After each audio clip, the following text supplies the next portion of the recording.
Hello guys, welcome back to my YouTube channel.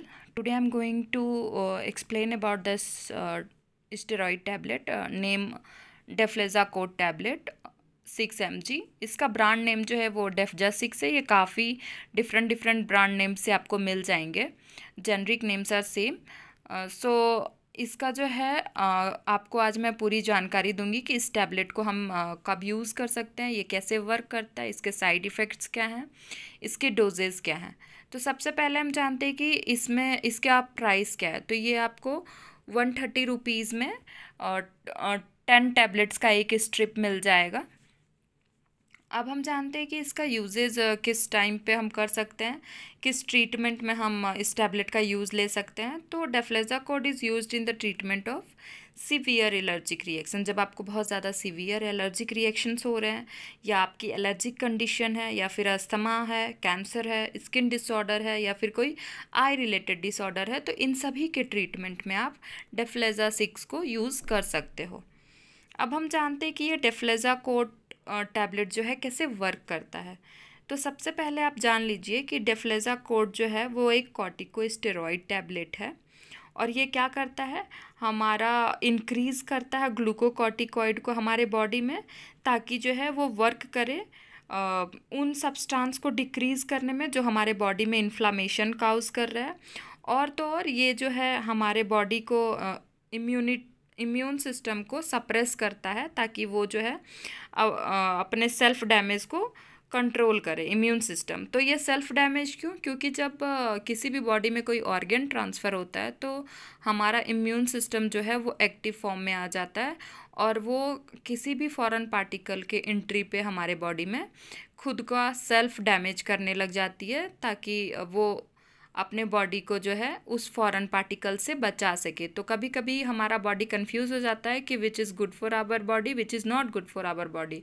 तो उस time पे हम इस टैबलेट्स का यूज़ कर सकते हैं। जनरली ये टैबलेट हम लोग बहुत सारे केसेस में यूज़ कर सकते हैं, but only if your doctor prescribe this, then only you can use this tablet. Either avoid self medication. मैं हमेशा बोलती हूँ कि सेल्फ मेडिकेशन जो है आप अवॉइड क्या करो। मैं जो भी मेडिसिन बताती हूँ वो मैं जब खुद उसका रिव्यू कर लेती हूँ। इवन अगर कोई फैमिली मेम्बर इस टैबलेट्स को यूज़ कर रहा हो तभी मैं उसका रिव्यू देती हूँ, so that I am also a medical student. So मैं रिलेट कर पाती हूँ, जान पाती हूँ, इसलिए मैं आप सबको बताती हूँ ताकि आप में से किसी की भी हेल्प हो सके। क्योंकि जनरली लोगों को पूरी नॉलेज ना होने की वजह से कि कैसे मेडिकेशंस को लेना है, वो गलत तरीके से दवा लेते हैं और वो जल्दी क्योर नहीं हो पाते। इवन किसी वर्स्ट कंडीशन में उसके साइड इफ़ेक्ट्स इतने ज़्यादा हो जाते हैं कि वो बिल्कुल ही अपोजिट वर्क करता है कोई भी मेडिसिन। तो आई होप सो कि ये जो है आपको यूजेस पता चल चुका होगा, और ये कैसे वर्क करता है ये भी क्लियर हो चुका होगा। अब जो है हम जान लेते हैं कि इसके डोजेज़ क्या हैं। तो जैसा कि मैंने बोला कि डोजेज़ जो है वो डिपेंड करेगा आपके सिचुएशन पे। अगर आप डॉक्टर को विज़िट करते हैं तो आपका एज क्या है, आपका जेंडर क्या है, देन ओनली आपका डॉक्टर जो है आपको उस अकॉर्डिंग आपका डोजेज सजेस्ट करेगा। ये जिसको मेडिसिन मिला है, जिस भी फैमिली मेम्बर को, उनको ऐसे मिला है जैसे कि for the first 5 days she have to take 3 times। मतलब कि पहले 5 दिन में आपको 3 बार ये मेडिसिन लेना है, morning, afternoon and night. And after 5 days फिर उसको 2 times लेना है, morning and after dinner. And उसके बाद आपको 1 टैबलेट लेना है आफ्टर ब्रेकफास्ट। सो आप ये मैंने जनरली बता दिया जिसका ये मेडिसिन है उसे कैसे प्रिस्क्राइब किया गया है। तो आप भी जब डॉक्टर को विज़िट करें, और इन केस अगर आपको क्लियर नहीं हो पा रहा हो तो आप इस डोज़ के अनुसार ले सकते हैं। जनरली जो है हम इस मेडिसिन को 2 times इन अ डे ले सकते हैं, मॉर्निंग एंड आफ्टर डिनर। अब हम जान लेते हैं कि इसके साइड इफ़ेक्ट्स क्या हैं। तो साइड इफ़ेक्ट्स तो इसका जनरली सेम है। जैसे कि कुछ साइड इफ़ेक्ट्स जो होते हैं वो कॉमन होते हैं, वो आपको मोस्टली हर मेडिसिन्स के साइड इफ़ेक्ट्स में सेम लगेंगे। पर इसके जो साइड इफ़ेक्ट्स हैं वो आपको, जैसे कि वेट गेन हो सकता है, जो डिफरेंट साइड इफ़ेक्ट्स हो सकते हैं वो मैं सिर्फ आपको बता रही हूँ।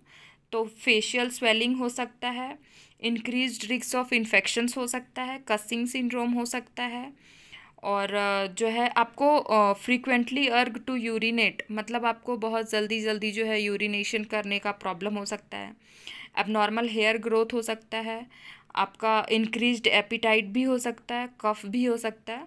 तो ये सारे इसके साइड इफ़ेक्ट्स हैं। अगर आपको इनमें से कोई भी साइड इफ़ेक्ट्स हो तो please stop taking this medicine और consult your doctor as early as possible, तभी आप इस मेडिसिन को कंटिन्यू करें। And don't avoid any side effects. बहुत ऐसा होता है कि पेशेंट जो है साइड इफ़ेक्ट्स होने पे भी इग्नोर करके उस मेडिसिन को कंटिन्यू करते हैं, तो मैं ये टोटली मना करती हूँ, ऐसा नहीं होना चाहिए। सो आप अगर ऐसा कुछ होता है तो आप जो है एक बार कंफर्म हो लें, अपने डॉक्टर को टाइम टू टाइम विजिट करें। एंड द मोस्ट इम्पॉर्टेंट, हमारा जो भी प्रॉब्लम हमें होता है, it's depend on our medication, कि हम मेडिकेशन कैसे ले रहे हैं, कैसे डोजेज ले रहे हैं, ये सारे उस पर डिपेंड करता है। अगर हम सही से लेते हैं तो हम ऑन टाइम बहुत जल्दी क्योर हो जाते हैं किसी भी डिजीज़ से। So be focused and be careful कि आपको कैसे कोई भी मेडिसिन लेना है।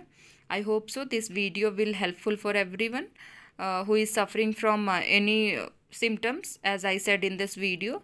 If any query, you can ask me in the comment section below. I hope so it will help. Thank you.